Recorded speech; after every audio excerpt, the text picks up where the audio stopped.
welcome to a new episode of the brand called You. Today we have an iconic manager, a good friend, someone who I've known for many years, Manoj Kohli. Manoj, welcome to the show. Thank you. Manoj has a degree in commerce, law, and is an MBA from Delhi University. He worked for DCM Sriram, Honeywell, and Escotel.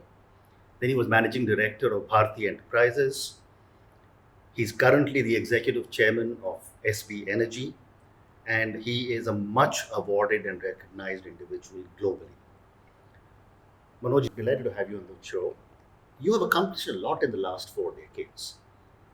Before we get into your journey in Bharti and SB Energy, talk to us a little bit about your early professional career and some of your learnings. Early days were very, very exciting. Mhm. And I started when I was 20, just out of Sriram College. And I was posted to Sugar division of DCM Sriram, Dorala, and Yeah. Moana. And in those days, Dorala and Moana were the biggest sugar mills of the country. They were the first people to make sugar cubes. Absolutely. And it was very exciting, huge amount of learning. So I will say first 10 years, 20 to 30, was huge learning every day. And I loved it. I also decided that not only I'll work hard, but also I will study alongside. So I studied law, did a diploma in something, and then I did MBA. So I studied for about 7-8 years. Mhm. And this was worked while hard you were working. while I was working. So, because I started working at 20 when I just came out of Sriram College. So, because we were middle class people, financially not that strong, and I felt that I need to start working. Correct. And then when did you move into the telecom space? I first about 16 years I was in DCM Sriram, which was a long time. Not many people stay that long. But I worked at various places. I worked in sugar, as I said, chemical works, Kota, which is a fertilizer company, Calcutta, then Hyderabad was a refrigeration company. So I had multifarious. It was not 16 one year. Okay. It was broken up into 5 parts. maybe. And multiple businesses. Multiple businesses, fantastic exposure. I really want to thank all my gurus in Sriram who taught me so much. Well, they always said that the DCM management Yeah, training program Yeah, was one of the best in the country in it those was. days. It was, and not only the program, but the care they take Yeah. about your learning and how you adapt and all that. So after I finished the 16 years, which is more manufacturing, I felt that there's a need to change. And luckily the economy was opening up, 91, 92, and this was 95 when I decided. And I got many options from Tata's and many other good companies. But when I got Telecom, and I remember Mr. Rajananda asking me, because he offered me, I mean, he's a great man, Yep. no more there, but he asked me, he said, either you take over tractors, or you do JCB, or you do telecom. And then he he just walked away. Maybe he went to the washroom. And then he came back and he said, "What's your decision?" So I said, "Telecom." And he said, "Why?" You don't know anything about it. I said, "Exactly. I don't know anything about it. Okay. And I want to know, I want to learn from ground zero." So that's why I changed to Telecom. Okay. Because my basic ethos of life is about learning. Correct. And now as I get older, sorry, I don't want to call myself old, but as I get older, it's not only learning, it's also unlearning. Correct. Because brain has certain capacity to learn, and if you don't throw out old or obsolete data, then learning becomes slow. Yeah. So I constantly throw out True. obsolete data. That's very sensible. And 1995 were very heady days for telecom. I think the best talent in this country moved into telecom. Yeah, I think telecom is a very, very. I mean, I'll say it's my. I loved it. Of all the sectors I worked in, it's my first love, and because telecom involves everything. Yeah. It is really 360, as you study in your management books. It has marketing, it has branding, it has government, it has huge funding, it has uh, deep distribution, it has deep network Correct. building, it has deep IT building. Correct. IT is a huge investment, so it has everything. Yeah. And as a general manager or as a MD, if you don't take care of one or two out of these 7, 8 key success factors, then you can slip. So it's you need to balance yourself between all these key success factors. I used to be in ITC in the mid 90s, and I used to often wonder how something as mundane as the utility which BSNL and MTNL had been plodding along with was completely changed as such an exciting business when all of you entered. Yeah. So today, I think the industry has made it into the most exciting industry. And if you see more than 1 billion mobile phones, out of it 400 million smartphones, and the most deep thing which we did was that India has 6.4 lakh villages, and Airtel went to more than 5 lakh villages. Wow. And I led this rural drive, and I personally may have visited maybe 1 lakh villages personally. 1 lakh Which no villages other you visited. FMCG people have visited, because I had to build towers there, I had to open shops there, I had to get where will diesel come from, who will work in these shops and sit with panchayat, have tea and samosa with them and organize. So it was fantastic. And So must have shown you a part of India you would never have gone to. absolutely, and not many managers. I went because I felt that as a leader, I need to actually show the way to my managers, because normally a lot of managers, especially coming from multinationals, they hesitate going out of urban areas. And I think companies like Unilever, Nestle, ITC have done a great job in rural. Yeah. So we basically followed these companies, and finally we went ahead of FMCG companies. Absolutely. So, let's fast forward to today, and, we'll come to your leading Airtel in a little while. But, when you started the business, it was something which became really exciting and glamorous.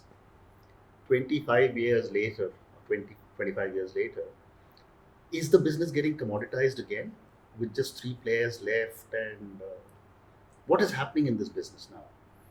No, business has gone through a huge regulatory catharsis, and I think the balance which every industry should have in terms of, on one hand, consumer affordability, and on the other hand, financial viability of the industry, the balance is lost somewhere. Okay. Which is so important, because if you don't balance this, Correct. I mean, you can't run after only consumer affordability, Yeah. or you can't run after only financial health of the industry. Mm. You need to balance between the two.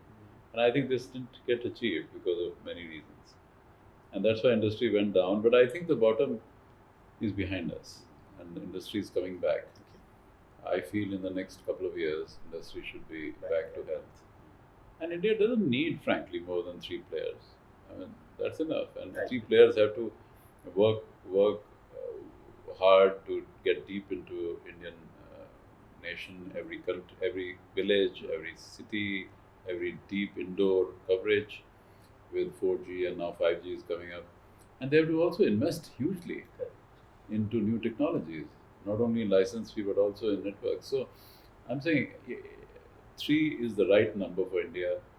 I think it'll not be commoditized. It is commoditized today because of very, very low. This is lowest tariffs. Yeah. Sorry, Yeah. lowest tariffs in the world. It is to some extent commoditized, but you will see as data becomes bigger and bigger, there will be differentiations in content, there will be differentiations in data, because the business is becoming content and data. Correct. So that's an interesting segue into my next question. From the BSNL, MTNL to the incredible transition in mobile voice, and today It's not voice, but it has transitioned to data. What has caused this transition to data? I mean, even the Prime Minister spoke about day before yesterday in New York, and data is the new gold rush. I will say a combination of technology plus consumer need. Okay. The technology going from 2G to 3G to 4G and now 5G has moved away from voice and gone towards data and content. So today, if you see the Western telcos in Europe, US, China, Japan, their proportion of usage and revenues from data is far higher than voice. Actually, there are places where making voice calls is very, very low. Very low. India still has high proportion of voice Voice calls, calls. but you will see in the next 5 to 10 years, voice calls will come down dramatically.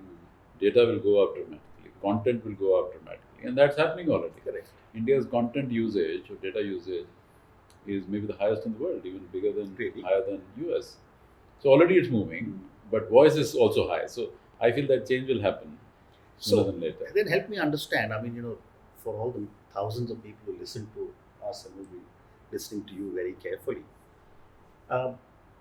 when you say data is the new oil, where will all this value be coming from? I mean, how will data be able to generate money for people?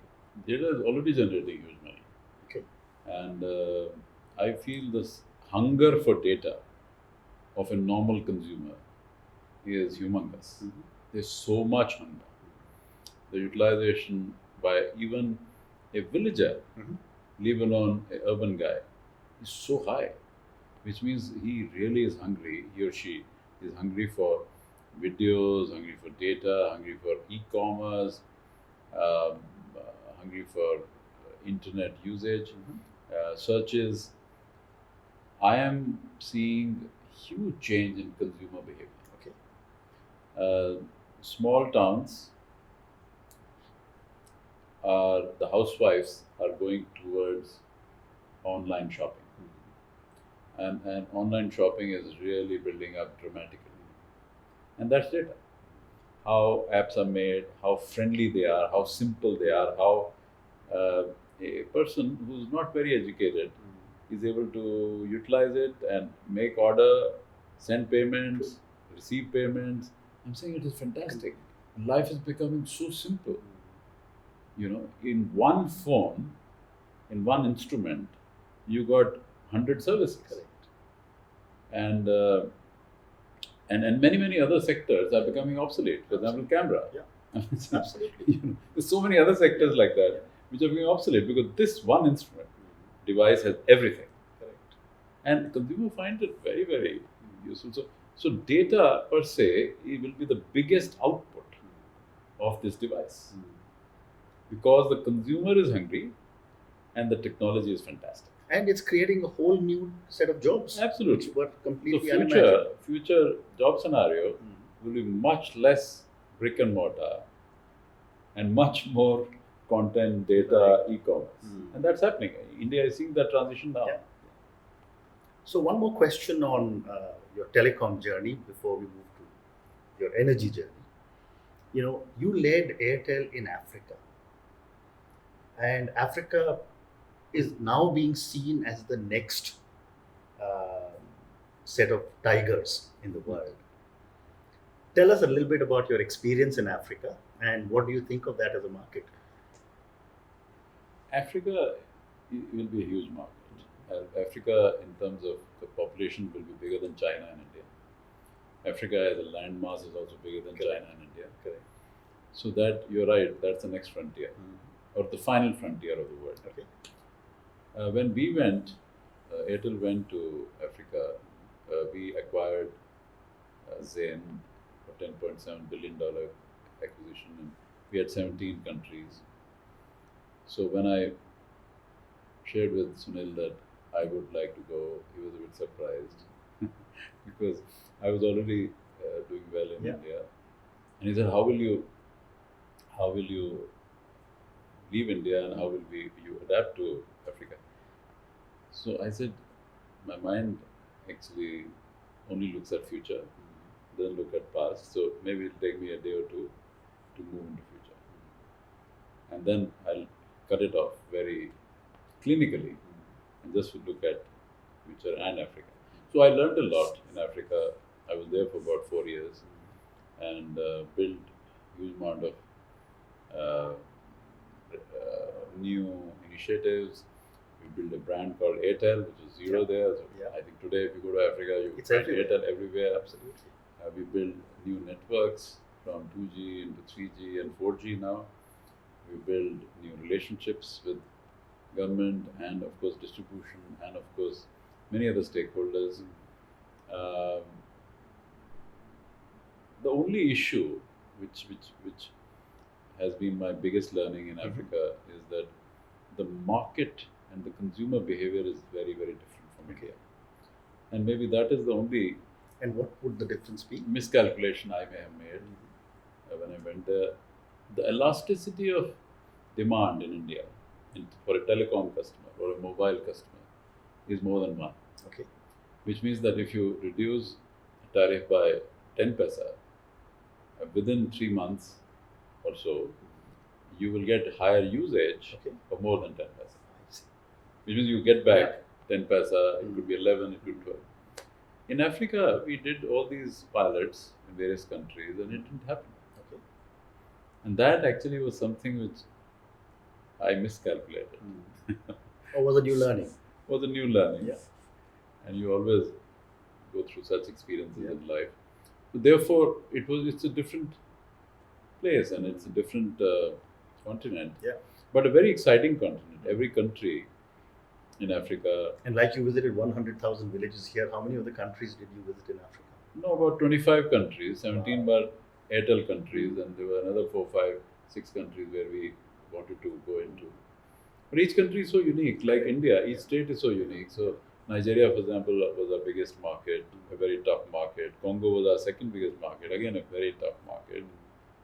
Then there were 8 francophone countries, so I used the French I learned in school. So Okay. I learned a bit of French, so I used it there. And there were 9 Anglo countries, English countries. So fantastic experience. I am, in retrospect, very happy that I took that decision. Fantastic. But now Africa, the present team which took over Yeah. from me is doing an outstanding job. Yeah. Today, Airtel, in terms of margins, etc., the best in Africa, doing very well. So it has taken longer, Correct. but finally it has turned around. Okay. So, Manoj, moving to your new role in energy. You are the executive chairman of SoftBank Energy, and you're going to be investing $20 billion in solar energy. Tell us about what is happening in the energy sector in India, more so in the renewable energy sector. Okay, let me tell you where it started. Okay. When I completed 20 years in telecom, I felt a need for change. Okay. Not that telecom was bad, Mm. but because I felt that need to refresh myself, and for the next 20 years, do something else, Correct. do something new, do something fresh, Yeah. do something which will have runway Mm. of next 20 years. Correct.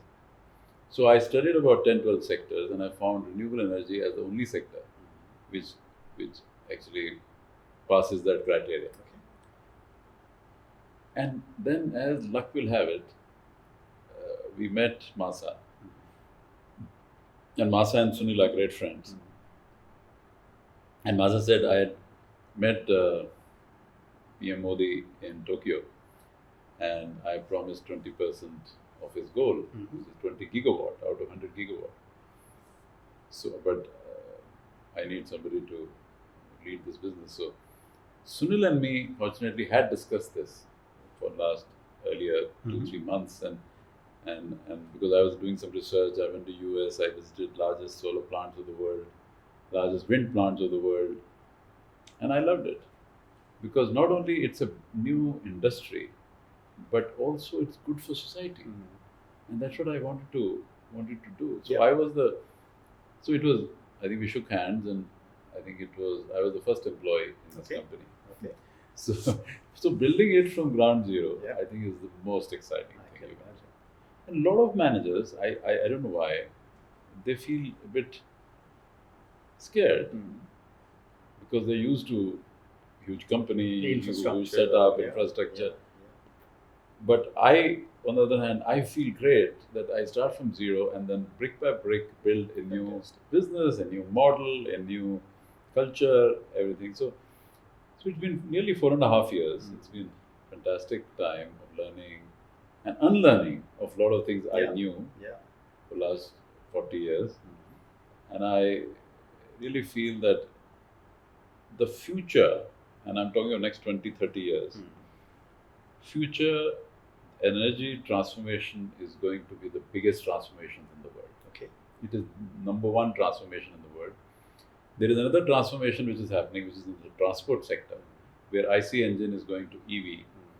So that also is kind of very deeply linked to energy sector because cars will run on power, Correct. on energy. Correct. So therefore, this composite transformation of energy sector going from fossil to renewable, and transport sector going from IC to EV. Yeah. I think this is the biggest transformation. So I feel very blessed that I'm part of this journey. India, thanks to our Prime Minister, is one of the leaders in the world. We are number 2 in the world after China. We're actually, I'm sure, going ahead of US. PM Modi is very, very passionate about this. Very passionate about this. Yes. He really put goals. Actually, 2 days back at UNO in New York, he gave a new goal of 450 gigawatt for renewable energy.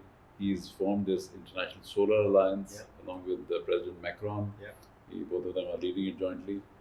So basically, he wants to have India lead this change, not only in renewable energy, but also in electric vehicles.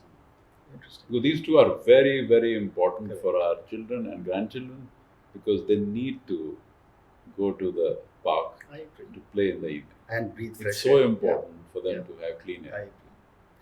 So I was reading somewhere, they say that by 2040, India's energy needs will be greater than that of the US. Will we be on track to be able to generate so much by then? No, generation is not a problem. Okay. I think India has enough sunshine, enough wasteland, enough wind to do all this. Okay. So I don't think generation will be a problem. The problem will be, and that also may not be a problem finally, problem will be economic growth. If we sustain economic growth of 7% or 8% a year, then power generation, renewable energy generation will not be a problem. Okay. The government policy is already, we are close to about 80 gigawatt now of wind and solar. The government policies are evolving. There are some issues here and there which we are resolving. Maybe another year or two it will be all fine. But I think renewable energy will happen on the back of economic growth. Okay. So I don't think renewable energy will be a stumbling block. It will actually be a catalyst. Okay. That's very The interesting. big issue in renewable energy though is that today it is cheaper than coal, much cheaper than coal. The national average of tariff today is about 3 rupees 50 paisa, and renewable energy is around 250, 260, 270 in that range, which means it's nearly a rupee cheaper than national average. But it is not 24/7. It is not round the clock. So storage is an issue. So storage is the only issue, and storage is an issue because of affordability. Today storage is expensive. It is about 8 to 10 rupees per unit, which is not affordable for India. So it seems that from all the discussions I've had with technology guys, it'll take 4 to 5 years at least, which means by 23, 24, storage should be within 3 rupees.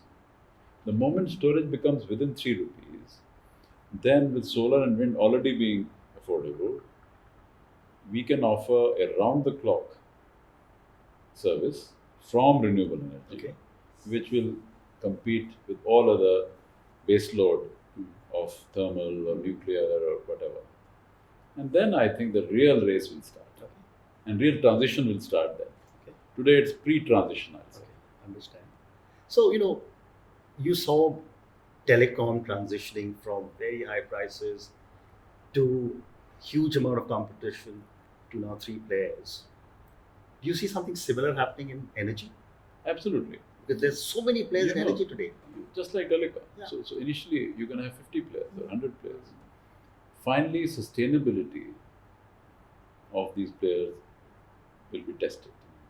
And I think because this is a large capital intensive sector, and you need a patient capital, which means you need long-term capital. You don't need a short-term 3 years, 5 years capital. You need 20 years, 25 years capital. And even the debt is 20 years.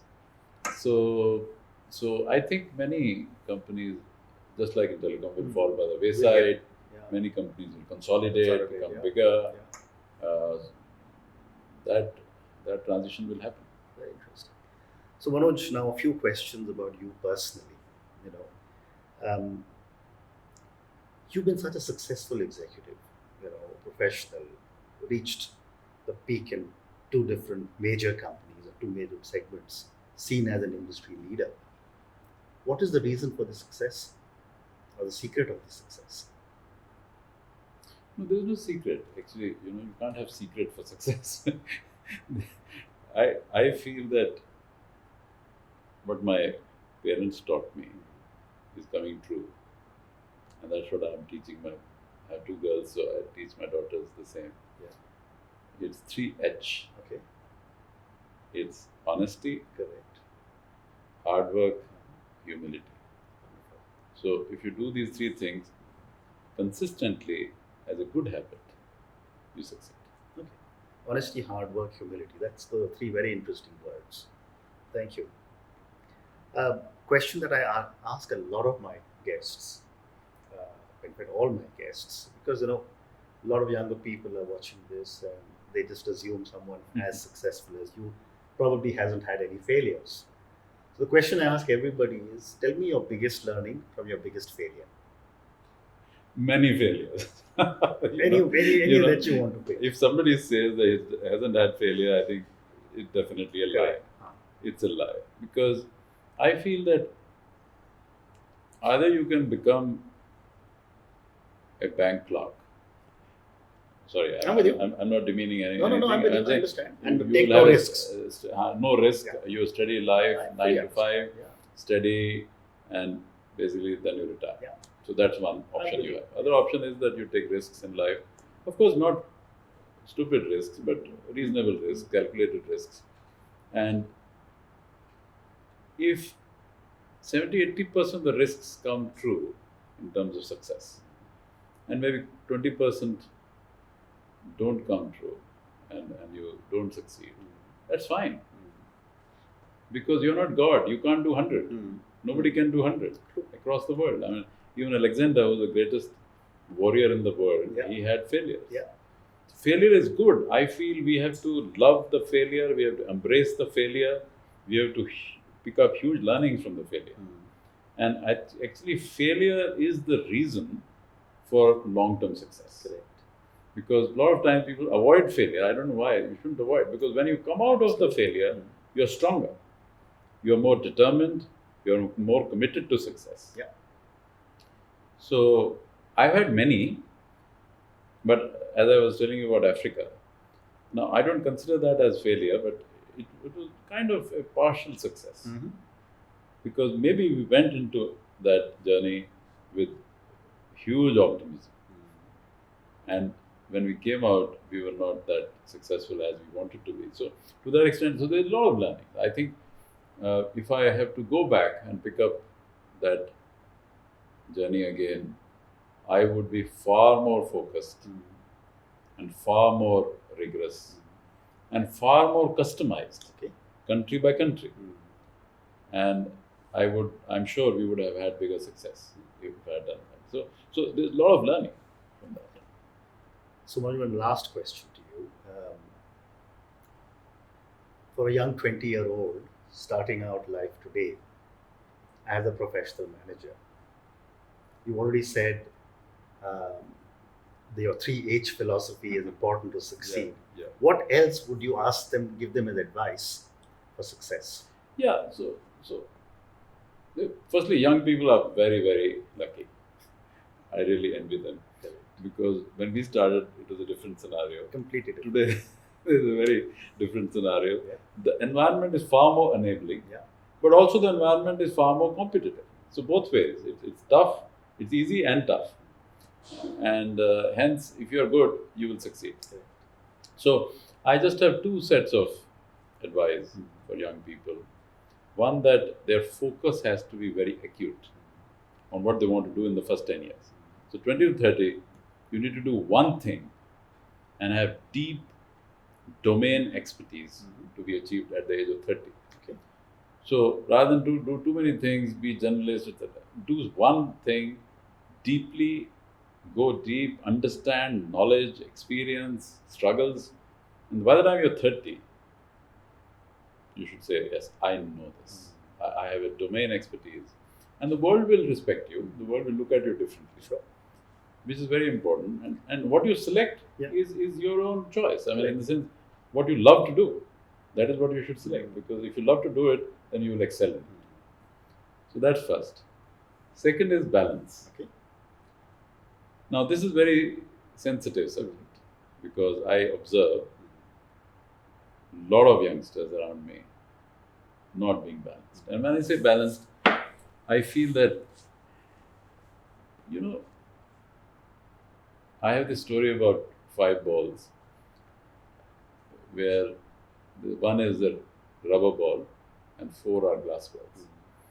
So rubber ball is your profession and business or whatever you're doing. And if you fail and if you're good, you'll bounce back. For sure you'll bounce. Correct. If you're not good, that's another point. But Correct. if you're good, you'll bounce back. Correct. Other 4 balls are glass balls. So it is family, and you need to spend time. Yeah. Because family is your foundation. Correct. Second is friends. Friends are people who really give you the most honest feedback about where you're right and where you're wrong. You need friends. Of course, you need friends for relaxation, but also for feedback. I agree. And they'll tell you on your face, this is wrong. Many other people won't tell you. Yeah. They'll be diplomatic with you. Third, your health.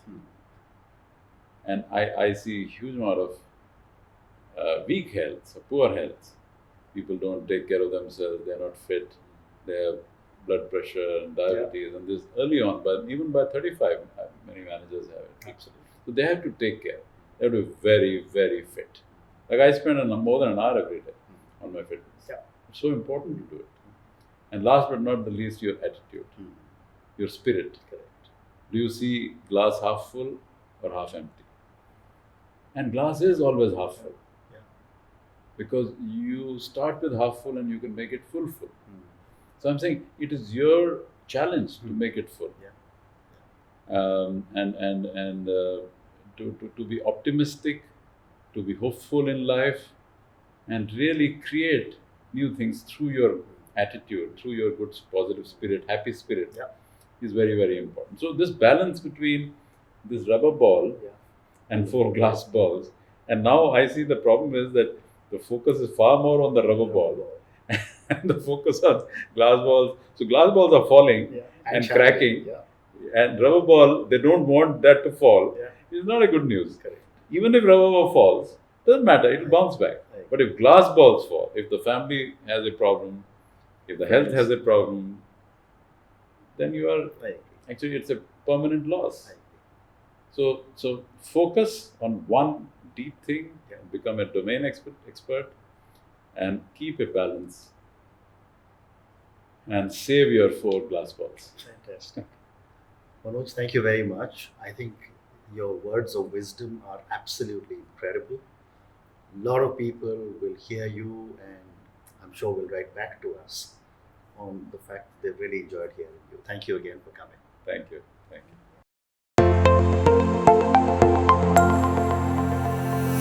Thank you for listening to the Brand Called You podcast. Be sure to visit tbcy.in to join the conversation, access show notes, and discover fantastic bonus content. You can follow us on YouTube, Twitter, Facebook, and Instagram. Simply search for The Brand Called You. Thank you and see you next week.